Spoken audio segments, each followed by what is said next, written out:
When you hear the word Indian, who comes to mind? A Native American? An American Indian? A person from the West Indies? Or how about a person from India? I don't know about where you live, but here in America, how you identify and classify yourself means everything. It determines how you navigate not only this country, but the world. Identity goes beyond the checking of a box on a census or a standardized test. It dictates your potential salary, whether you'll live in a food desert, and the quality of education you and your children will receive. Hi, I'm 𝗕𝗂𝘀𝗶𝘲𝗀, and speaking of education, you're about to learn why today's guest says there's a quote-unquote pandemic on cultural competency, and how we can embrace technology to make communication more efficient. My husband often says how you identify yourself lets people know how to treat you. Think about that. This is Season 12, Episode 144. Let's start the show.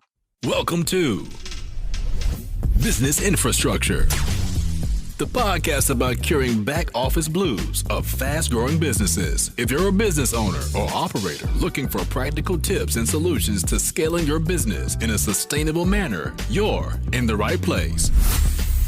Now here's your hostess, 𝗕𝗂𝘂𝘀𝗶𝘲𝗀. As your company scales, challenges emerge. You don't have the right data to power your business. The processes and software you used to rely on are slowing down your teams, and internal friction is starting to disrupt your ability to create exceptional customer experiences. When your systems are cobbled together, your data, channels, and teams are disjointed, which can overwhelm your operations team and hinder your customers' experiences. Absolutely could not be ignored as a result of the COVID-19 pandemic. Diversity and digital transformation. Now, those two things may seem vastly different, but as we're about to discuss, there are definitely parallels between the two because they can and do, in fact, intersect. And I'm so honored to have Punam Saxena join me today. She's also in Atlanta, Georgia. And Punam empowers parents to become partners in their child's education through her coaching, consulting, and public speaking. This is a long overdue conversation, Punam. Welcome to the show. How are you? I am fantastic. Thank you so much for having me on. I'm ready. I'm ready for you. Now, for those of you listening, I must let you know how Punam and I first met. We were both participants at the Podcast Movement virtual conference in October of 2020. And I was an MC. Punam was a speaker, a featured speaker. And I was drawn to you the moment you opened your mouth to speak. I found myself clinging to every word that you said. So, and I knew I had to meet you and connect with you. And unfortunately, because of the pandemic, we haven't been able to meet in person, which is shameful because we're both in the same city. But I know that will come soon. I was wondering. That is such a nice thing that you said, Alicia. Thank you so much. Oh, you're welcome. And I mean every word of it. Now, I noticed, I want to just kind of quickly jump in if we can, because I know we're going to cover so much ground during this interview. I noticed, Punam, that you also have a background in psychology, which is interesting because last week's guest, 𝗕𝗫 Torres, also has a background in psychology. So I'm wondering, what made you choose that field? And is it based on things that you may have experienced growing up that intrigued you about psychology and human behavior? How much time do we have for this? I'm not certain I can do it justice in the time allotted. Can we have a Cliff Notes version? Sure, I can give you the abbreviated version. Okay. So I actually grew up south of Atlanta in Griffin, and this was in the 70s. So integration was just happening. And then you plop in a family from India in this predominantly Black and white community, and people had no idea what to do with us, like literally no clue. And we often got asked, and you're too young, so I'm just going to age myself here. People would actually ask us what tribe we belonged to. That's how little knowledge people had about our global society. And it just always intrigued me why people felt that way or thought that way, or what made people behave a certain way by looking at you and judging you right off the bat by one piece of your persona that you have no control over. That was also always very fascinating to me. And of course, I'm not a math or science person, so I couldn't go that way. And so psychology and people, they're just my passion. I want to understand. I want to understand why people behave a certain way. And what can we do to offset behaviors that are not necessarily behaviors we want to emulate for our children? And so, speaking of children, you also have an advanced degree, a Master of Education in Special Education and Teaching. And I was curious as I was looking over your profile and really doing my homework on you, Poonam. I was wondering, oh, I've been studying you, girl. Boy. So did your passion for special education or just education in general, did that come before or after you became a parent yourself? It actually came because my mother was a second grade teacher, and she was always home with us when we were home from school, and she was off during the summers. And I knew that I wanted that kind of life for my children. And it just seemed to be a natural fit for the way I was going in my life. And so when I got married, I had been teaching in Griffin, and then we moved to Florida, and I taught there for 10 years and then had children. And when you started with, let's start with children, I'm like, oh my gosh, I have a lot of them. I have 4 children. So I thought that's where you were going with this, but it was more on the professional side. But, part of it was, again, it takes that psychology and trying to help children, because I struggled as a child, not having anyone else around that looked like me that I could lean to for support outside of my family. I didn't want anyone else to feel that way. So special education was a natural fit for me when it came to deciding which avenue of education I wanted to travel. That's really interesting. And when you mentioned the piece about people not having any idea to do with you and your family, as well as asking what tribe do you belong to, I actually remember you talking about that when you gave your speech at the Podcast Movement virtual conference. And I was also born in the 70s, just FYI. So you look phenomenal, girl. Let me tell you, I want what you're having.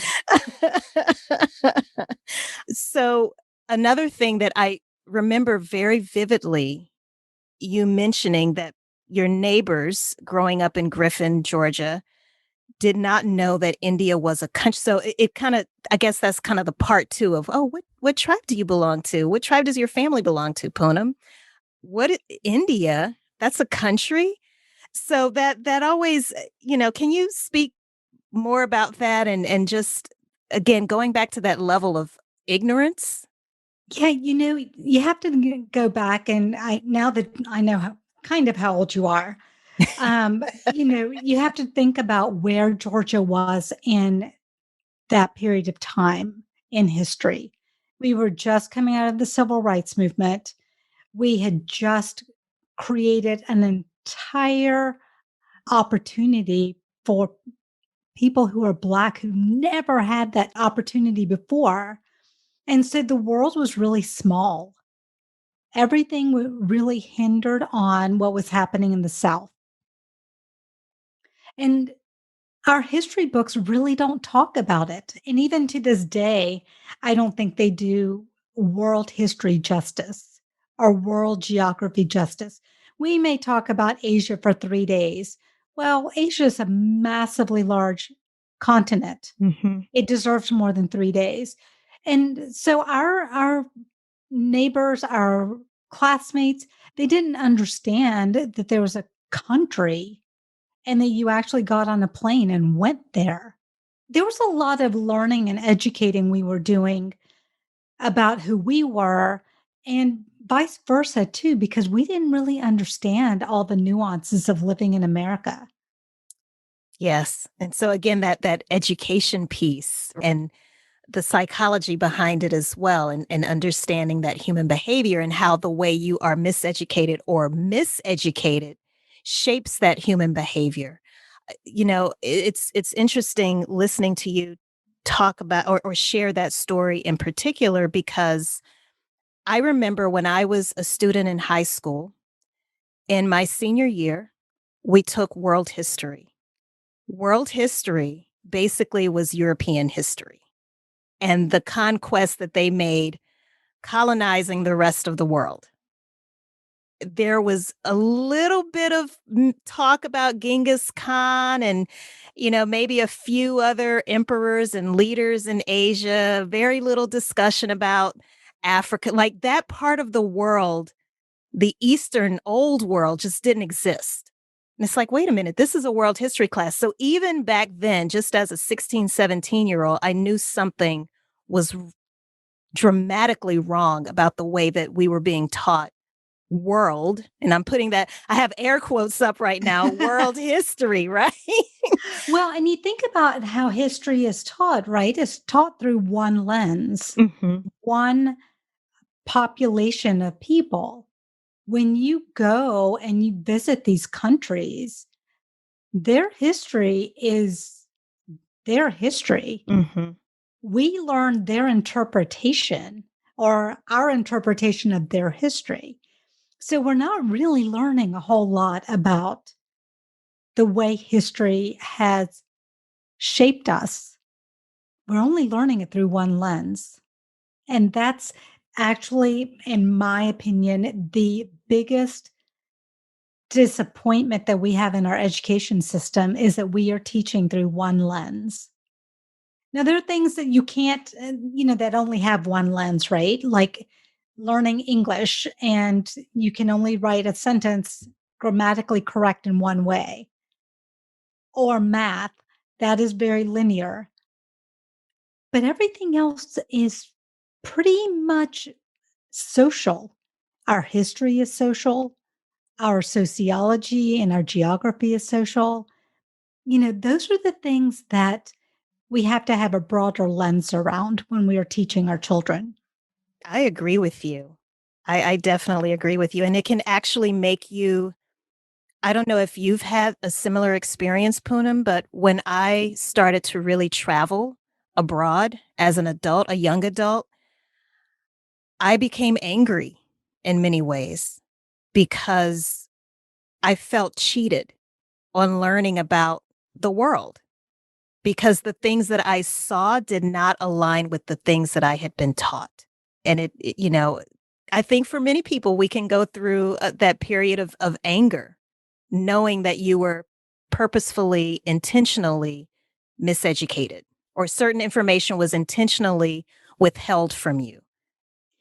And I'll push on that just a little bit, because I don't know that it's intentional to a degree, because I think it's just part of the fabric of our country is to tell it through one lens. And also, like you're saying, when you travel, you see it from a totally different lens. So which one is correct? Somewhere in the middle, I'm going to assume. And it's hard because America is the melting pot of all types of ethnicities. And yet we don't teach from that lens. We teach from that one lens that you and I are talking about.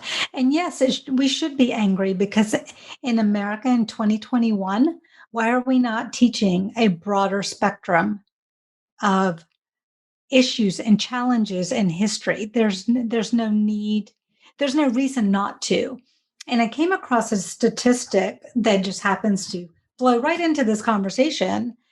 In 2019, of the immigrants that came to America, 57% of them came from either Asia or South America.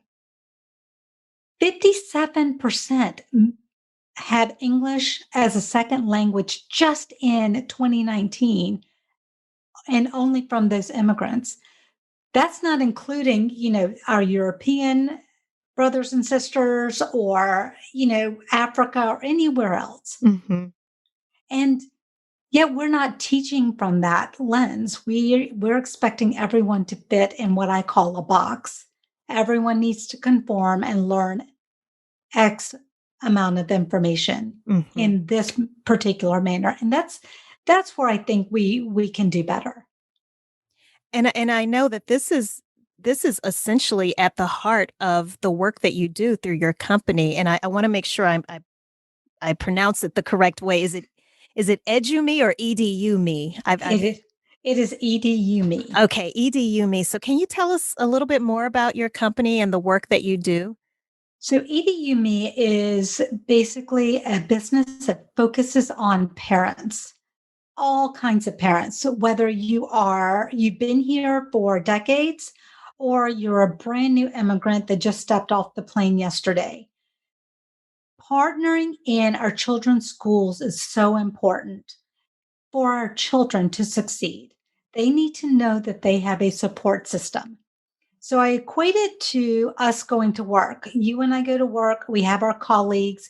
When we have an issue, we go to our colleagues for support. Who do our children go to? They need to know there's someone in their corner. What many parents don't realize, especially our immigrant parents, that parents have rights.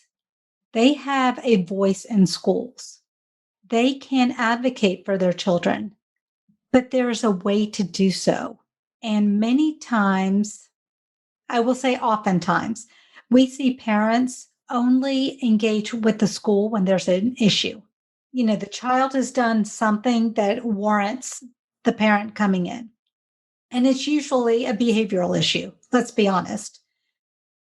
But that's really not when we need to engage in our schools. We need to do that beforehand because there are signals that occur at home and at school. And if we can relay those to our teachers and the teachers feel that you want to know, then they will also engage back with you. And you're likely going to mitigate a lot of these challenges that we're seeing.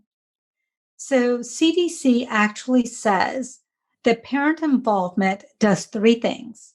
It enhances academic achievement, it provides emotional support, and reduces behavioral challenges. And I just drew a blank on the third one. Oh my gosh, what is it? Okay, I'll come back to it. I promise. Okay, yeah, that's perfectly fine. But what happens is when that child feels supported and they feel okay, then when they do falter, then parents are able to shoot the teacher a note or an email and go, hey, what's going on? So I will confess, I have 4 children. I have 2 daughters, 2 sons. And in high school, they started an ungodly hour of 7 a.m.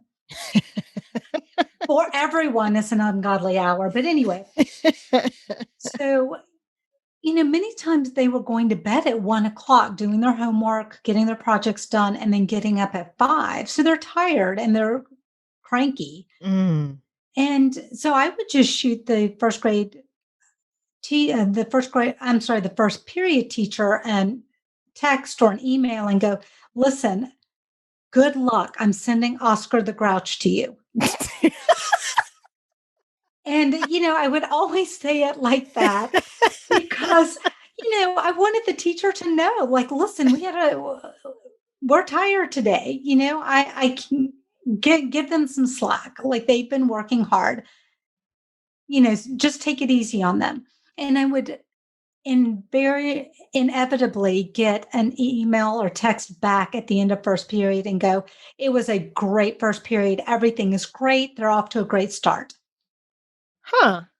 And that's what I'm talking about. It took me literally a minute and a half on my phone, right? Because we're all on them anyway.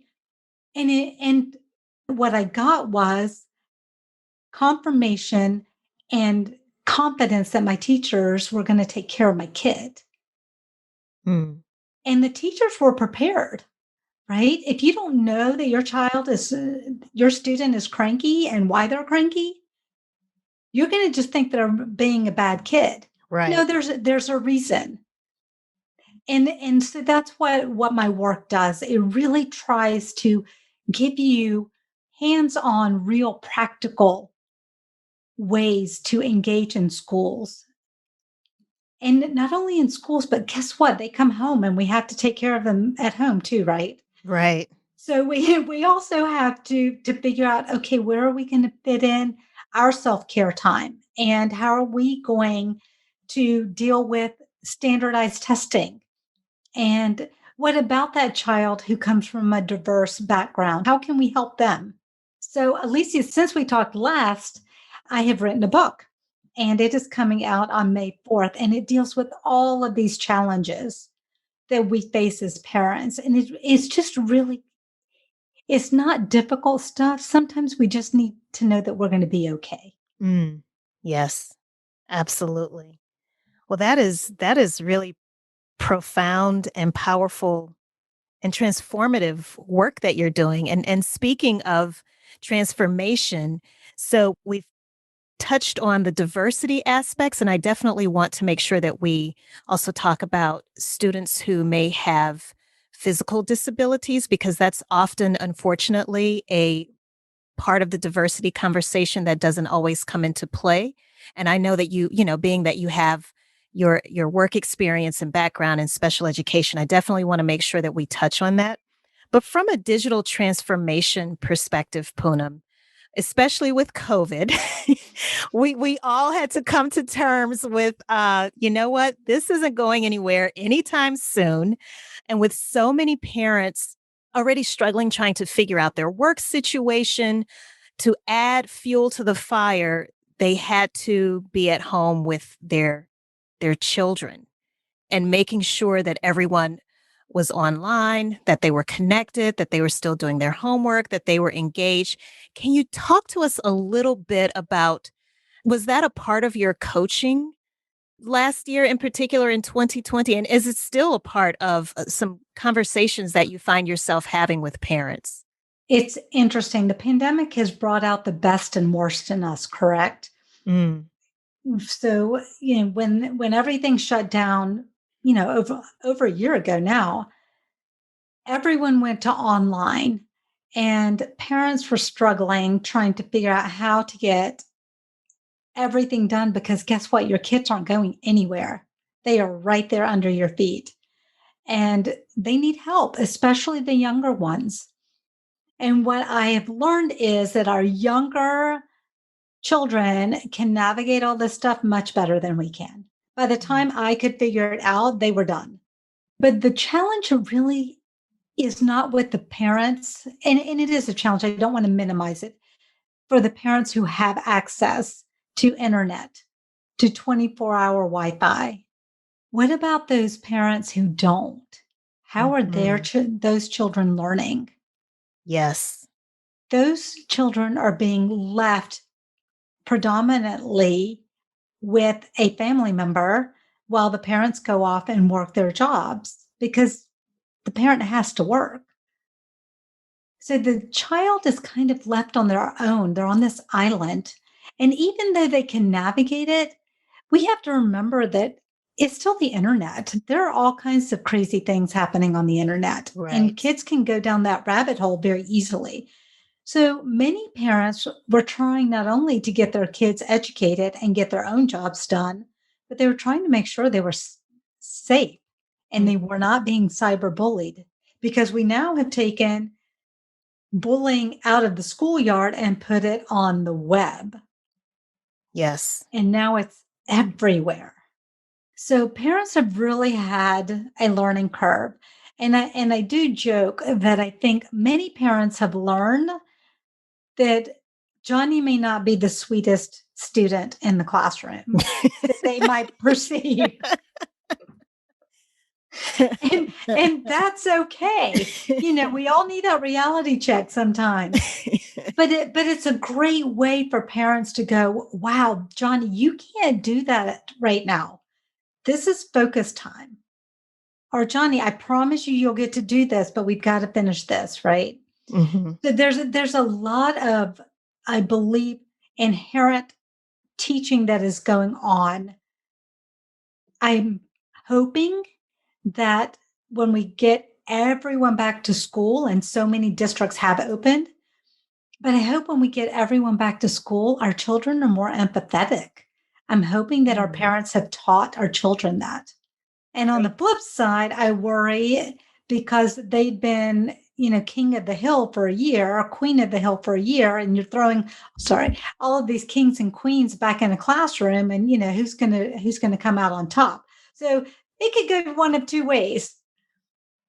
That's a great point. And I have a friend who he's a therapist, and he specializes in working with children, and he has great concerns about what will happen when everyone truly is in school again, as they would have been under normal circumstances pre-COVID. So it's definitely going to be interesting to see how it all shakes out. We're going to take a quick break, Poonam, and when we come back, I want us to take a deeper dive into your process for how you coach parents through, as well as bridging that gap between parents and the school systems that their children are in, when it comes to having these conversations about diversity and coaching them through this rapid digital transformation that we've all had to contend with, again, especially as a result of the pandemic. So let's go ahead and take a quick break. And when we come back, we'll get into that. And we are back with Punam Saxena. And before we took that break, we were starting to talk about the different aspects of diversity, because you brought up something, and I'm glad you brought it up, because I definitely wanted to make sure we touched on this, but there can be exclusion by race, ethnicity, socioeconomic status, or social class, gender, physical abilities. There also can be exclusion, though, Poonam, based on your access to technology and your technology acumen. Not everyone is well versed in some of these things. I think sometimes technologists take for granted that they know this jargon. It's really like another language, right? And so when they're talking to parents, for example, and to your point, that the children already know a lot of this stuff, but there's certainly a disconnect there. I'm wondering if we could approach that part of the conversation from a business infrastructure perspective. And for those of you who are listening to this show for the first time, business infrastructure is simply a system for how you link your people, your processes, and your tools and technologies to ensure that growth in your company happens in a profitable and sustainable way. So from an education perspective, Poonam, I was wondering if let's start with the people component of business infrastructure first. So I was listening to your podcast, your EDU Me podcast, which is phenomenal. And oh, you're welcome. I happened to catch the episode where you interviewed my good friend, 𝗵𝗂𝘀 𝗏𝗂𝘀𝗀, and you all were talking about cultural competency. And I'm wondering if, again, from a people perspective, so if we're talking about students and parents and the administrators and faculty at these different schools, what does cultural competency, or integrating that into the curriculum, what does that even look like? And what recommendations do you have for how they can actually make that a reality? Cultural competence, I believe, if we're going to use a term, I would say it's a pandemic, or lack of cultural competency. And it's because we have, in the last several years, I would go probably the last decade or more, we've really started to pigeonhole ourselves into our beliefs, and we're not willing to listen to anyone else. And that's a real issue. When we started to have the protests last summer, in summer of 2020, when George Floyd was brutally murdered and people took to the streets, there was an understanding that this was wrong. And I was talking to my father, who was here in the 60s in Alabama, which is, an interesting place to be if you're Indian. Mm. And he was in the thick of all of the civil rights stuff. And I said, so tell me the difference between then and now. And he said, today, there are more ethnically diverse people out on the streets protesting. So there's a sect of our population who wants to understand, who wants to be culturally competent, who want to understand the nuances of others. And then there's a sect that doesn't. And what we need to be doing in school is recognizing that all of our children come from some type of diversity. And I want to go back, if you don't mind, to before the break when we were talking about discrimination and how we discriminate and judge. Listen, we all have some type of deficiency. None of us is perfect. We can all find something in someone else to discriminate against, even the most successful people. So we have to keep in mind that when we're talking about people and we're talking about different ethnicities and cultural competence, that underneath the exterior, we're all the same. We're all people. Our values, our culture, our language, our food, all of that may be different. But underneath, we still want the same thing. We all want our children to have the best that we can provide for them, whatever that looks like, whether they're an A student or they're going to go to vocational school, whatever that is. And by the way, vocational school is phenomenal. We need more children in vocational schools. So I'm not dismissing them, but we also need to understand what people bring to the table and how those differences intertwine to make us successful together. We can't live in a silo. We don't live that way. And even if you look on a global scale, we need resources from other countries, and as well as they need resources from us. So it's a symbiotic relationship. So cultural competence is really about stepping out of your own shell and understanding and empathizing. And empathy is a really big piece of cultural competence. You can only begin to understand someone if you want to.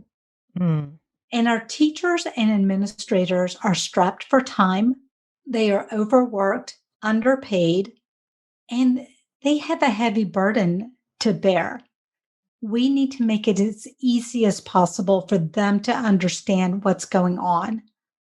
And I can tell you from experience that parents who are involved and build strong relationships with their teachers and administrators can move the pendulum. You can't do it by being belligerent and aggressive and being nasty. Those are not the ways to do that. And even in a professional setting, you can't go around and do that, right? Why do you think it's okay to do that in a school that is educating your child? So we have to remember that we are the partner. And when we are talking about cultural competence, we have to be able to and be willing to share what it is that is important for the teacher to do their job best. So I want to give you an example, if you don't mind. September 12th, 2001, and the day after the 9/11 attacks, I went into the elementary school that my children were at, whatever the next day was. I guess it was a Tuesday, so that Wednesday, whatever September 11th was, the next day. That was my day to go into the school, and I walked in and everyone looked at me. And I finally realized, oh my gosh, they probably think I'm one of them. And I was heightenedly aware of that, but I had one person who asked me, she said, can you tell me the difference between your religion and culture and Islam and these guys. And that's when I realized, oh my gosh, we don't even talk about this.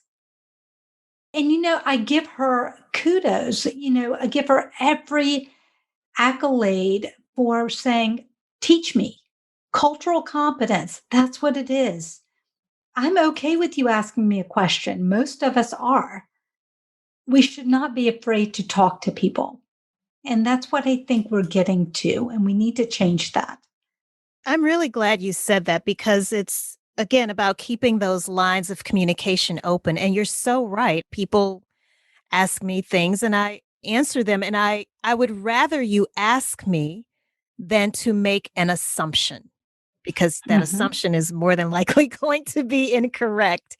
So I'm so glad you mentioned that. So what I'm hearing, Poonam, from a process perspective, so we're talking about the people piece, but from a process perspective, I'm wondering if this is part of the coaching that you take the parents that you work with, if this is part of the coaching process that you take them through, is, as you mentioned, recognizing that all children come from a diverse background and that underneath the exterior, we really are all the same. As parents, we want to be able to provide the absolute best that you can for your children, and then understanding what people bring to the table. We can't operate in silos. And the fact that parents can, in fact, they are empowered to move the pendulum, as you've described it, through empathy and emotional intelligence. So that does a really good job of covering that diversity piece. When it comes to the digital transformation, what can you kind of talk to us through the actual coaching process that you find yourself having to do, considering what's taken place with the pandemic? What kinds of conversations are you having with parents and coaching and guiding them through this transformation as it relates to the technology side? It's interesting. The clients that I work with, they're coming from all different places in child rearing and understanding how schools work. They're limited time to engage in their children's schools. And like I told you earlier, it took me a minute and a half to send a text. That's not a lot of time, but people are generally apprehensive to approach something they're not comfortable with. So when it comes to the digital piece, I try to use technology to help parents realize that it's helping them save time. If there's a challenge, it's easier, honestly, to sit down and shoot a text or an email than it is to physically get in your car and go down to the school. Obviously, it depends on the severity of what you're dealing with, but we need to use technology to our advantage. Our teachers don't have a lot of physical time. They're looking for these blocks of time that they have to sit down and check emails and texts. That's how they're going to be efficient. So we need to work within their parameters. And we have to realize that, in middle and high school, they have 180 plus kids. Wow. How are we going to connect with them? The only way to do that is through sending them an email or a text. And just, it's so simple, Alicia, it's so simple to send an email and go, I just wanted to check and see how Susie's doing this week in your class. I know she was struggling with this concept. Bam, you're done. You don't have to take any more time out of your day. And so I try to teach my parents that use it to your advantage. Whatever time you have, make it efficient. And that is what I would love to believe that technology is supposed to do. Yes. It's supposed to make us more efficient. And we certainly can do that when we're talking about education and our schedules don't align in terms of when we're off and when our teachers are off or available. Let's use tech to our advantage. I tried to tell my parents, and I use this with my own children, use tech to your advantage with your children. Communicate with them. So many times they're not ready to have a a verbal dialogue, but you can dig pretty deep through a text and go, okay, bud, I can see that you're struggling with this today. Whatever your child says back, you go, what can I do to help you? Mm. That's going to open that verbal dialogue. So we can, as parents, take time and use digital media and technology to our advantage. And the other piece of it is there's a wealth of information out on the internet to help us. Please share. That's such a great segue to this is exactly where I was, hoping to lead the conversation. And that is, what are some resources that you recommend, Poonam? Oh my gosh. Well, besides mine, of course. Well, and yes, we definitely want to plug your book, your podcast, your coaching and consulting and speaking business. So yes, wherever you'd like to start, because we're going to make sure that these get into the show notes at businessinfrastructure.tv. So please fire away. Tell us those resources. I will tell you, there's so much. There's a place called, Psychology Today. That's the one I was thinking of. It has amazing, amazing articles about parents. Just simple, easy, manageable ways for you to understand what's going on in your child and how you can implement some strategies. There's a website called Great Schools. Okay. greatschools.org. And they talk about all kinds of aspects of schools and how to engage your child and keep that love of learning growing. Because at the end of the day, we want that love of learning to continue to grow.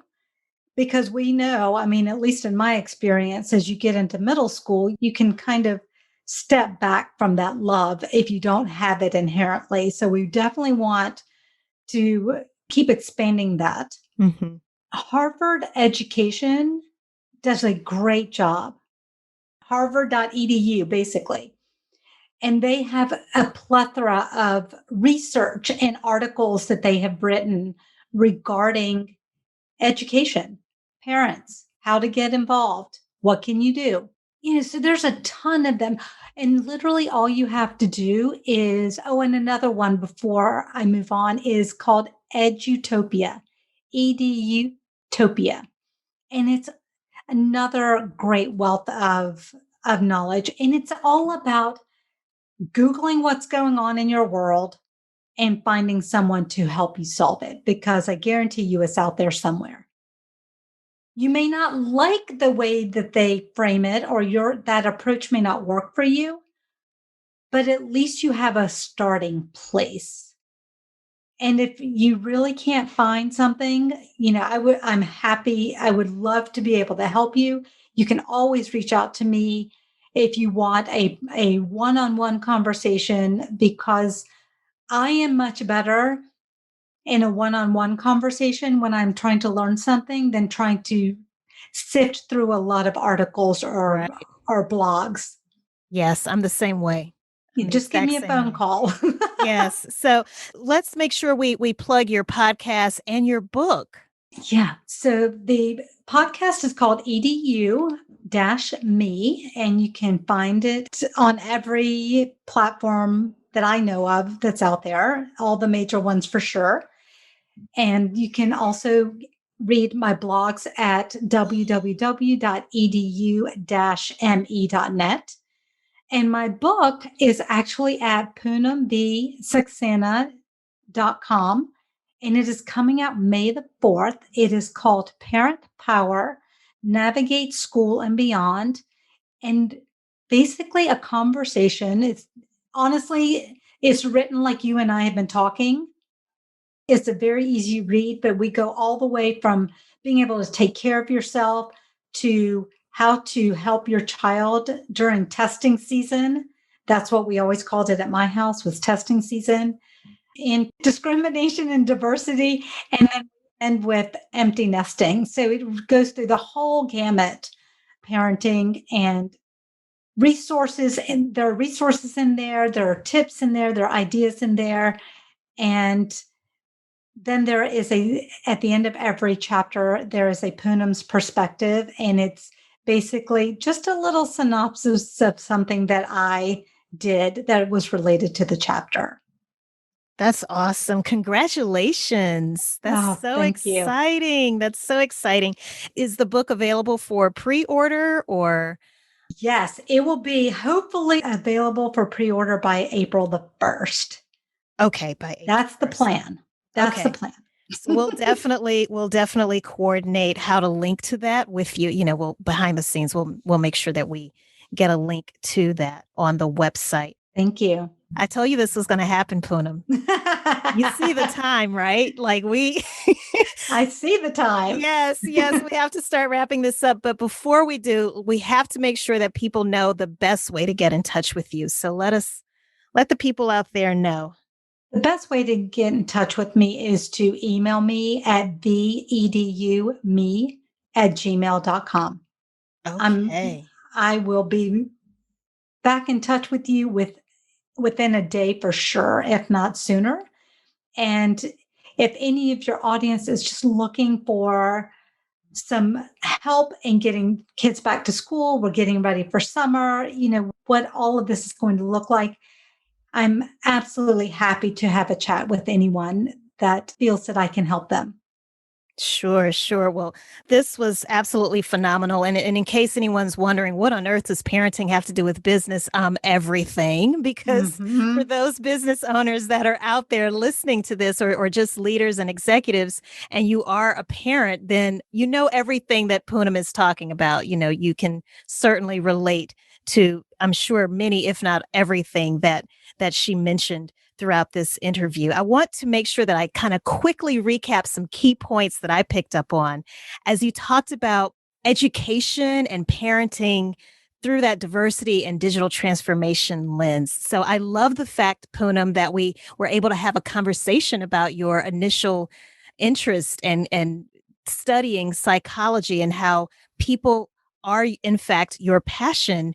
And I thought it was really important also when you shared with us the fact that you struggled as a child because you didn't always see people around you that looked like you growing up in that really small town in Georgia. But I love the fact that you were able to redirect those feelings and the emotions and I'm sure the trauma that came from that into creating a business where you could help essentially reach out to other students as well as parents so that they wouldn't also have to feel that way as well.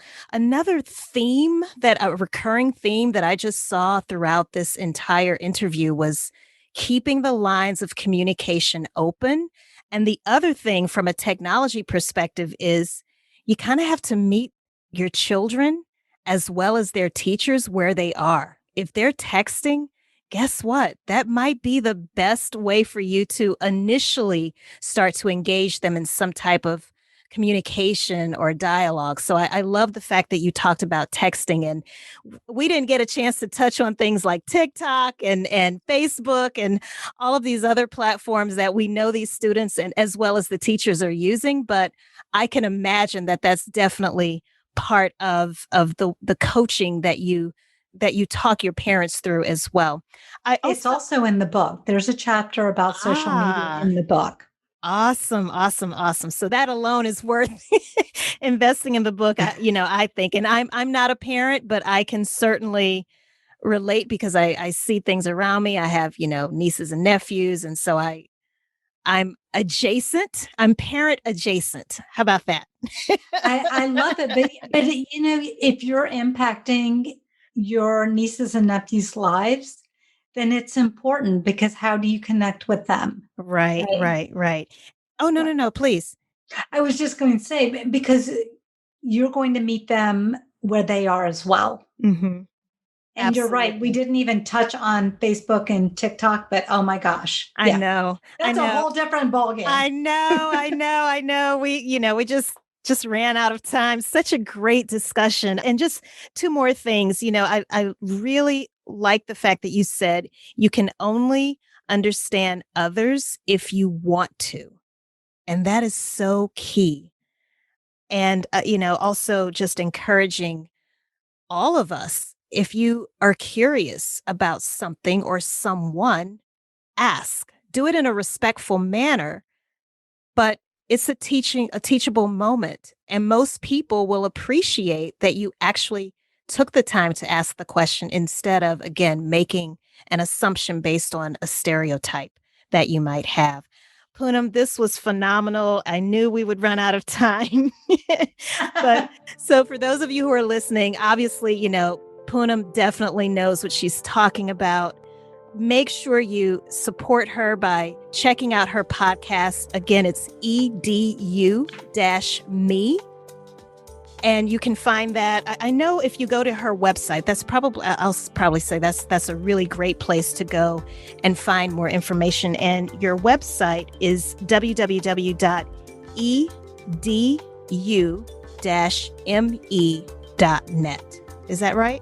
That is correct. Okay. Well, Poonam, thank you so much for being on the show today. I really appreciate it.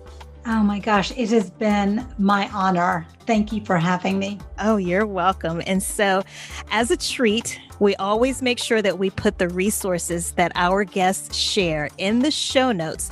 But the only place you'll see those show notes is if you go to businessinfrastructure.tv. Make sure when you get there that you either search for Poonam by her name. You can spell it out. It's P like Paul, U-N-A-M, Saxena, and that's S-A-X-E-N-A. Or you can just click on the Listen tab and select Season 12 from the drop-down list that you'll see. Again, that's businessinfrastructure.tv. You'll also find more information about our sponsors. Supporting them helps us keep this show free for you. Thank you so much for tuning in and for being a loyal subscriber. Remember, stay focused, be encouraged. This entrepreneurial journey is a marathon and not a sprint. Until the next time. Thank you for listening to Business Infrastructure, the podcast about curing back office blues with 𝗕𝗂𝘀𝗀𝗃 𝗵𝗲𝗄𝗃. If you like what you've heard, do us a favor and subscribe, leave a rating and review, and more importantly, share with your colleagues and team members who could benefit from the information. Join us next week for another episode of Business Infrastructure with 𝗕𝗂𝘀𝗶𝗄𝗃 𝗵𝗲𝗄𝗃.